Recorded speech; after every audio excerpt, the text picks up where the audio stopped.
Baik, pada saat ini kita akan lanjutkan dengan buku Kemenangan Akhir, bab yang kedua, dengan topik penganiayaan pada abad-abad permulaan. Bila mana Yesus menyatakan kepada murid-muridnya mengenai nasib kota Yerusalem dan pemandangan tentang kedatangannya yang kedua kali, ia juga meramalkan pengalaman umatnya mulai dari waktu ia diangkat dari antara mereka sampai kepada ia kembali di dalam kuasa dan kemuliaan untuk melepaskan mereka. Dari atas bukit Zaitun, Juru Selamat melihat badai yang akan menimpa jemaat kerasulan. Dan menerawang lebih jauh ke masa depan, matanya melihat dengan jelas badai ganas yang mengerikan yang akan memukul pengikut-pengikutnya pada masa-masa kegelapan dan penganiayaan yang akan datang. Dalam beberapa ucapan-ucapan singkat yang mengerikan, ia meramalkan bagian pemimpin-pemimpin dunia ini yang akan dibagikan kepada jemaat Allah. Pengikut-pengikut Kristus harus menjalani jalan penghinaan, celaan, dan penderitaan yang sama seperti yang dijalani oleh Tuhannya. Kebencian dan permusuhan yang ditimbulkan terhadap penebus dunia ini akan ditunjukkan terhadap semua yang percaya kepada namanya.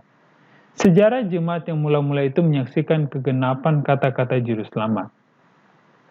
Kuasa-kuasa dunia dan neraka mempersiapkan diri mereka melawan Kristus dalam pribadi pengikut-pengikutnya. Kekafiran melihat jika Injil menang, maka kuil-kuil dan mezbah-mezbahnya akan dimusnahkan. Oleh sebab itu, ia memerintahkan pasukan-pasukannya untuk membinasakan kekristenan. Api penganiayaan telah disulut. Orang-orang Kristen telah dirampas harta miliknya dan diusir dari rumah mereka. Mereka bertahan dalam perjuangan yang berat.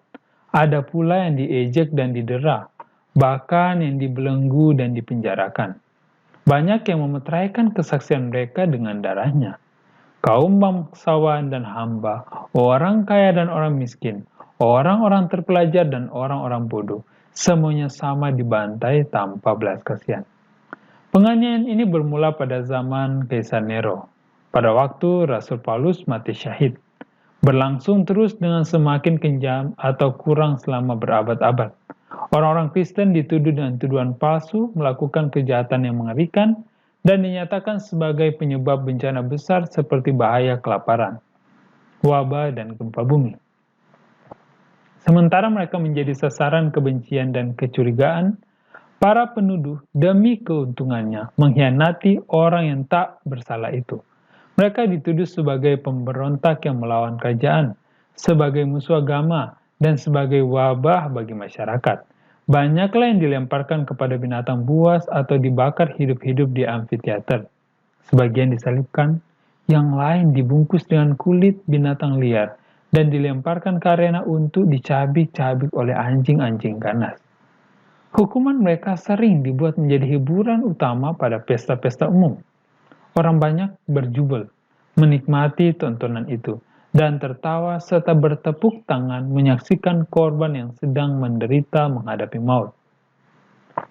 Kemana saja pengikut Kristus mencari perlindungan, mereka terus diburu seperti binatang mangsa.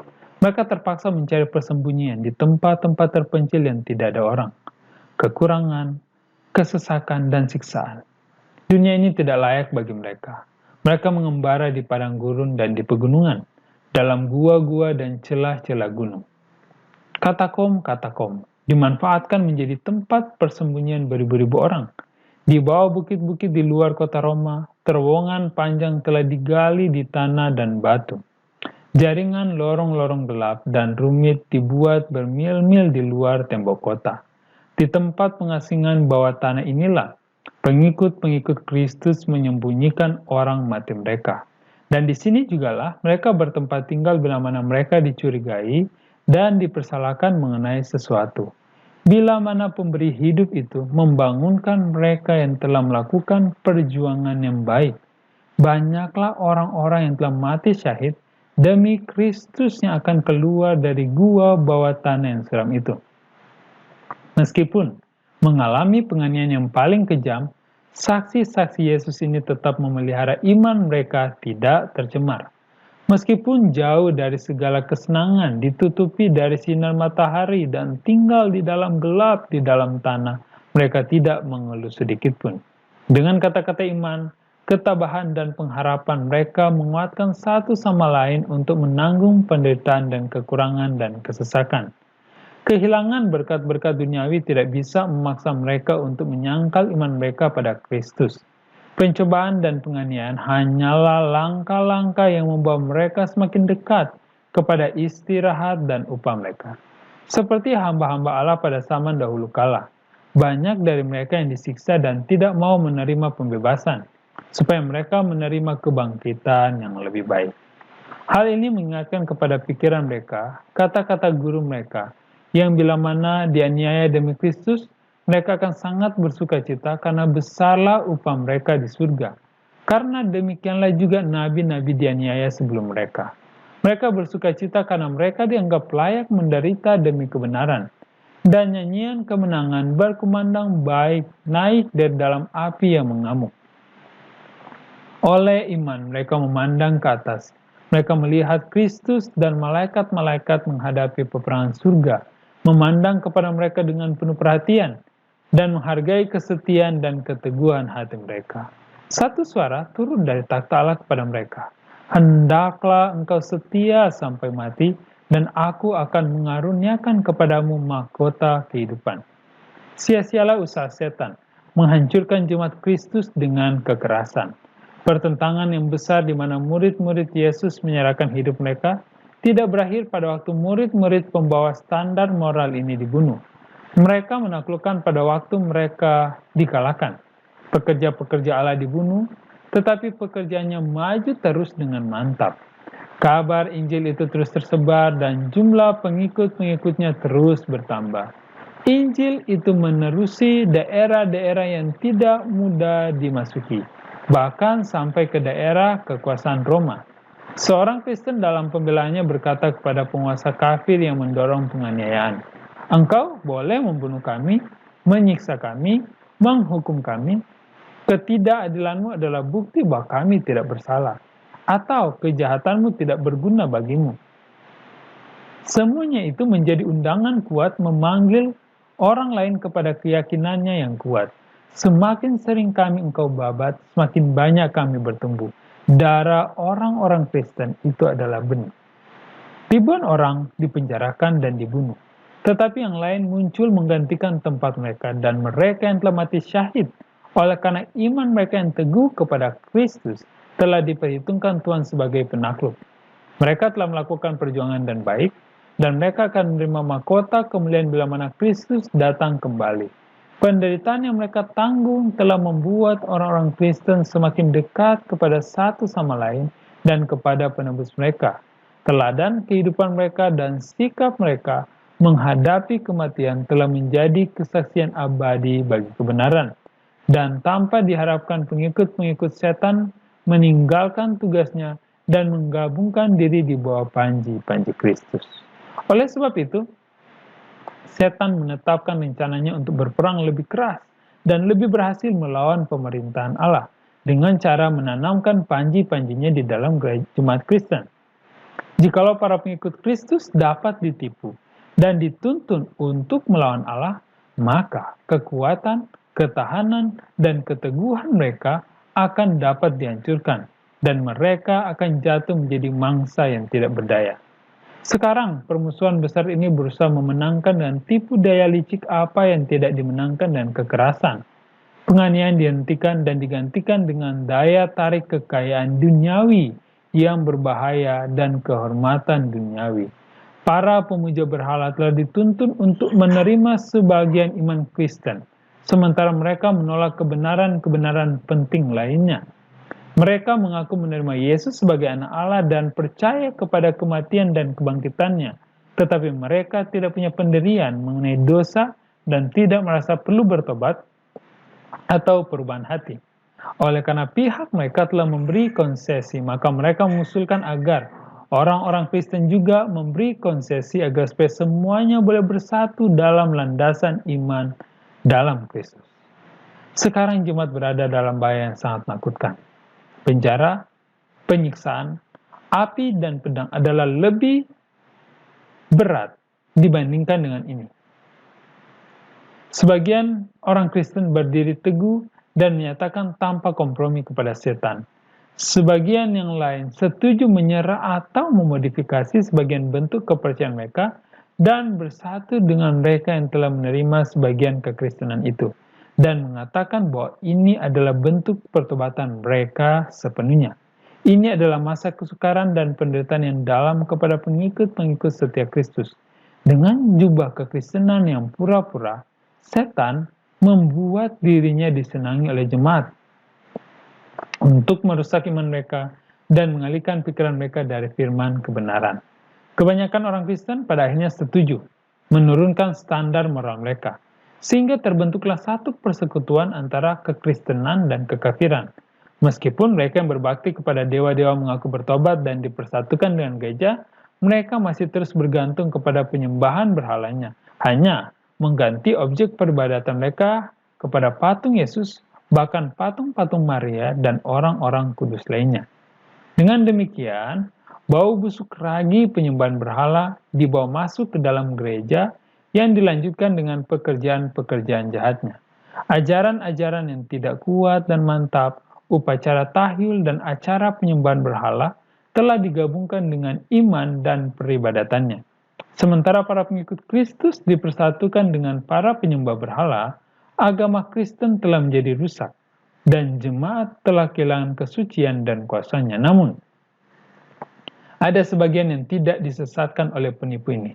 Mereka masih tetap mempertahankan kesetiaannya kepada pencipta kebenaran dan berbakti hanya kepada Allah saja.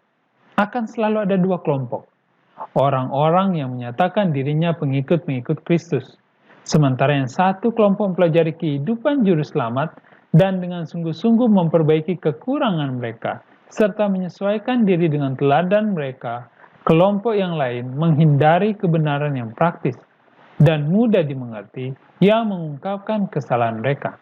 Bahkan dalam keadaan terbaik sekalipun, jemaat itu tidak terdiri dari orang-orang yang seluruhnya benar, suci, dan sungguh-sungguh. Juru selamat kita mengajarkan bahwa mereka yang dengan sengaja memanjakan diri dalam dosa tidak boleh diterima menjadi anggota jemaat. Namun, ia menghubungkan kepada dirinya orang-orang yang bertabiat buruk dan memberikan kepada mereka manfaat pengajaran dan teladannya agar supaya mereka boleh mempunyai kesempatan melihat kesalahan-kesalahan mereka dan memperbaiki kesalahan-kesalahan tersebut. Di antara ke-12 rasul terdapat seorang pengkhianat. Yudas diterima bukan karena cacat tabiatnya, tetapi ia diterima meskipun tabiatnya demikian. Ia telah dihubungkan dan murid-murid itu agar melalui pengajaran dan teladan Kristus mudah-mudahan ia boleh belajar apa itu tabiat Kristiani. Dan dengan demikian dituntun untuk melihat kesalahannya, untuk bertobat, dan oleh rahmat ilahi menyucikan jiwanya dalam menuruti kebenaran. Tetapi Yudas tidak berjalan dalam terang yang dengan ramah diizinkan bersinar kepadanya. Oleh memanjakan diri dalam dosa, ia mengundang godaan setan. Sikap tabiat buruknya menjadi sangat menonjol. Ia menyerahkan pikirannya ke bawah pengendalian kuasa kegelapan. Ia menjadi marah bila mana kesalahannya ditegur. Dan dengan demikian ia telah dituntun melakukan kejahatan mengerikan, mengkhianati Tuhannya. Demikianlah, semua orang yang menyukai kejahatan yang mengaku saleh, membenci mereka yang mengganggu ketenangannya oleh menegur dosa-dosanya. Bila mana kesempatan diberikan kepada mereka seperti Yudas, mereka akan mengkhianati yang menegur mereka meskipun demi kebaikan mereka. Para rasul menemui di dalam jemaat orang-orang yang mengaku saleh, sementara secara sembunyi-sembunyi menyukai kejahatan. Ananias dan Safira bertindak sebagai penipu, berpura-pura mengorbankan seluruh uangnya kepada Allah. Pada waktu dengan tamaknya mereka menahan sebagian untuk mereka sendiri. Roh kebenaran yang menyatakan kepada para rasul tabiat sebenarnya orang berpura-pura ini. Dan pengadilan Allah membebaskan jemaat dari titik yang menodai kesuciannya. tanpa tindakan Roh Kristus di dalam jemaat merupakan suatu teror kepada orang-orang munafik dan pelaku kejahatan. Mereka tidak tahan lama berhubungan dengan orang-orang yang senantiasa menjadi wakil-wakil Kristus dalam tabiat dan watak. Dan sementara cobaan dan penganiayaan datang ke atas pengikut-pengikutnya, hanya mereka yang rela menyangkal semuanya demi kebenaran saja yang menjadi murid-muridnya. Jadi selama penganiayaan berlanjut, jemaat itu relatif tetap suci. Tetapi sesudah berhenti, orang-orang yang bertobat yang kurang sungguh-sungguh dan kurang pengabdian ditambahkan, maka terbukalah jalan bagi setan untuk menjejakkan kakinya. Akan tetapi, tidak ada persekutuan antara putra terang dengan putra kegelapan, dan tidak akan ada persekutuan antara pengikut-pengikut mereka. Bila mana orang-orang Kristen mau bersekutu dengan mereka yang setengah-setengah bertobat dari kekafiran, mereka memasuki satu jalan yang menuntun mereka semakin jauh dan semakin jauh dari kebenaran.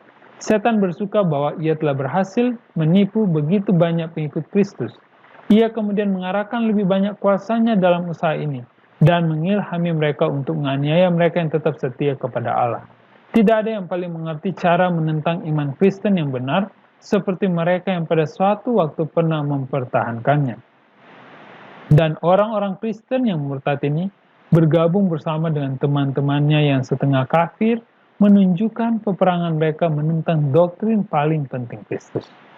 Dibutuhkan perjuangan keras dan mereka akan berdiri tetap setia dan teguh melawan penipuan dan kebencian mereka yang menyamar dalam jubah pendeta yang diperkenalkan ke dalam jemaat. Alkitab tidak lagi diterima sebagai ukuran iman. Doktrin kebebasan beragama dianggap sebagai suatu penyimpangan dan mereka yang menjunjungnya dibenci dan dikucilkan dan diharamkan.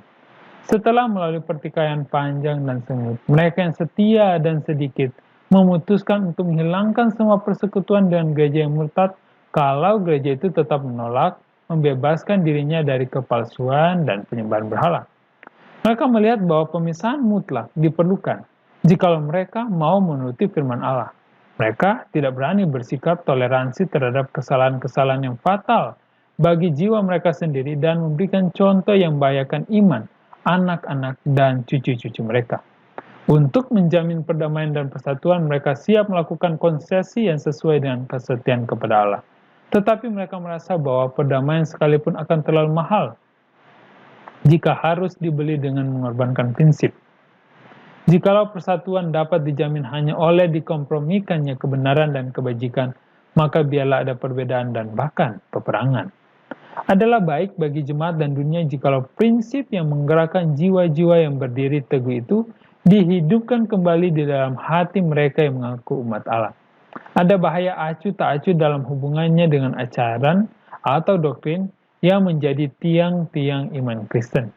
Ada pendapat yang muncul bahwa pada akhirnya ajaran-ajaran itu tidaklah sesuatu yang vital. Degenerasi ini menguatkan usaha kakitan setan, sehingga teori-teori palsu dan penipuan-penipuan fatal yang membahayakan hidup umat-umat yang setia, yang menolaknya dan yang melayaninya pada masa lalu, sekarang dianggap sebagai sesuatu yang menyenangkan oleh ribuan orang yang mengatakan dirinya pengikut-pengikut Kristus. Orang-orang Kristen yang mula-mula itu memang adalah umat-umat yang khas. Tingkah laku mereka yang tidak bercela dan iman mereka yang tidak bisa dibengkokkan merupakan teguran yang senantiasa mengganggu ketentraman orang-orang berdosa. Biarpun jumlah mereka sedikit, tidak mempunyai harta, kedudukan, dan jabatan yang terhormat, mereka menjadi ancaman yang menakutkan bagi pelaku-pelaku kejahatan di mana saja tabiat dan ajaran mereka dinyatakan. Oleh sebab itu, mereka dibenci oleh orang jahat. Seperti Habel dibenci oleh Kain abangnya, dan alasan itulah Kain membunuh Habel. Demikian juga mereka yang menolak pengendalian Roh Suci membunuh umat-umat Allah. Dengan alasan yang sama juga orang-orang Yahudi menolak dan menyalibkan Juru Selamat. Oleh karena kesucian dan kekudusan tabiatnya senantiasa merupakan teguran kepada sifat korup dan mementingkan diri mereka. Sejak zaman Kristus sampai sekarang, murid-muridnya yang setia telah membangkitkan kebencian dan pertentangan mereka yang mencintai dan mengikuti jalan-jalan dosa. Lalu, bagaimanakah kabar Injil itu bisa disebut kabar perdamaian? Pada waktu Nabi Yesaya meramalkan tentang kelahiran Mesias, ia memberikan gelar kepadanya Putra Raja Damai. Ketika para malaikat memberitahukan kepada para gembala bahwa Kristus telah lahir, mereka menyanyi di atas padang Bethlehem, "Kemuliaan bagi Allah di tempat yang maha tinggi, dan damai sejahtera di bumi di antara manusia yang berkenan kepadanya." Tampaknya ada kontradiksi antara pernyataan nubuat dan perkataan Kristus. Aku datang bukan untuk membawa damai, melainkan pedang, tetapi dengan jelas dapat dimengerti bahwa keduanya sangat selaras. Kabar Injil itu adalah berita damai. Kekristenan adalah sebuah sistem yang bila diterima dan dituruti akan menyebarkan damai, keselarasan, dan kebahagiaan di seluruh bumi ini. Agama Kristus akan mempersatukan dalam ikatan persaudaraan yang erat semua orang yang menerima pengajarannya. Misi Yesus adalah memperdamaikan umat manusia dengan Allah. Demikian juga antara sesama manusia. Akan tetapi, kebanyakan dunia ini berada di bawah pengendalian setan, musuh Kristus yang paling kejam. Kabar Injil menyatakan kepada mereka prinsip-prinsip kehidupan yang seluruhnya bertentangan dengan tabiat dan keinginan-keinginan mereka, dan mereka lalu bangkit melawannya. Mereka membenci kesucian yang menyatakan dan menyalahkan dosa-dosa mereka, dan mereka yang menganiaya dan membinasakan orang-orang yang membujuk mereka menerima tuntunan yang benar dan kudus. Dalam pengertian inilah, oleh karena kebenaran yang ditinggikan kadang-kadang membawa kebencian dan permusuhan, kabar Injil itu disebut pedang. Pemeliharaan misterius Tuhan yang mengizinkan orang-orang benar itu menderita penganiayaan di tangan orang-orang jahat telah menyebabkan kebingungan kepada banyak orang yang lemah iman. Sebagian mereka bahkan sudah siap untuk tidak lagi menaruh percaya kepada Allah. Sebab ia membuat orang paling jahat memperoleh kemakmuran, sementara orang-orang terbaik dan tersuci menderita dan disiksa oleh orang-orang jahat yang berkuasa. Orang bertanya, bagaimana mungkin seorang yang adil dan murah hati dan yang kuasanya tidak terbatas dapat menerima ketidakadilan dan penindasan? Inilah satu pertanyaan yang kita tidak bisa lakukan apa-apa. Allah telah memberikan kepada kita cukup bukti kasih-Nya, dan kita tidak perlu meragukan kebaikannya, sebab kita tidak bisa mengerti cara kerja pemeliharaannya itu. Juru selamat berkata kepada murid-muridnya, setelah meramalkan kebimbangan yang akan menimpa jiwa mereka pada hari-hari pencobaan dan kegelapan. Ingatlah apa yang telah kukatakan kepadamu. Seorang hamba tidaklah lebih tinggi dari tuannya. Jikalau mereka telah menganiaya aku, mereka juga akan menganiaya kamu. Yesus menderita untuk kita lebih dari yang seorang pengikutnya derita dari kekejaman orang-orang jahat. Mereka yang dipanggil untuk menahan siksaan dan mati syahid adalah mengikuti jejak anak Allah yang kekasih. Tuhan tidak lalai menepati janjinya. Ia tidak melupakan atau melalaikan anak-anaknya, tetapi Ia mengizinkan orang-orang jahat menyatakan tabiat mereka yang sebenarnya, agar supaya tak seorang pun yang rindu melakukan kehendaknya tidak boleh tertipu oleh mereka.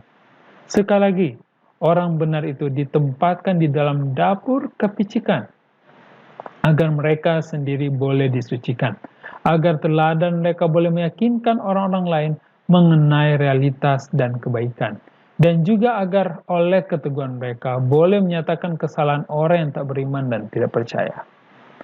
Allah mengizinkan orang jahat itu memperoleh kemakmuran dan menyatakan permusuhan terhadap Dia, agar supaya bila mana mereka telah mencapai puncak kejahatannya, semua boleh melihat keadilan dan rahmat-Nya dalam kebinasan mereka. Hari pembalasannya tidak lama lagi, di mana semua mereka yang telah melanggar hukum-Nya dan yang menindas umat-Nya akan memperoleh upah yang adil bagi setiap perbuatan mereka. Dan di mana setiap perbuatan kejahatan atau ketidakadilan terhadap umat-umat Allah yang setia akan dihukum seolah-olah perbuatan itu dilakukan kepada Kristus sendiri. Ada lagi pertanyaan lain dan yang lebih penting yang harus menjadi perhatian jemaat-jemaat dewasa ini. Rasul Paulus menyatakan bahwa setiap yang mau hidup beribadah di dalam Kristus Yesus akan menderita aniaya. Lalu, mengapa penganiayaan itu nampaknya seperti tertidur? Sebab satu-satunya ialah bahwa jemaat telah menyesuaikan diri dengan standar duniawi. Oleh sebab itu, tidak menimbulkan perlawanan. Agama pada zaman kita ini bukanlah agama yang bertabiat suci dan kudus, sebagaimana yang menandai iman Kristen pada zaman Kristus dan rasul-rasulnya. Hanyalah oleh karena roh berkompromi dengan dosa, oleh karena kebenaran agung firman Tuhan, dianggap tidak berbeda dengan dunia ini, oleh karena sangat sedikit kesalahan vital di dalam jemaat yang membuat kekristenan sangat populer di dunia ini. Cobalah ada kebangunan iman dan kuasa jemaat yang mula-mula itu, maka roh penganiayaan pun akan dibangunkan dan api penganiayaan itu pun akan disulut kembali.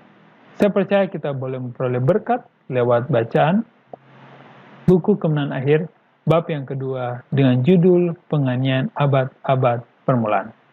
Jangan lewatkan untuk video berikutnya dari buku Kemenangan Akhir, bab yang ketiga, kiranya Tuhan memberkati kita semua.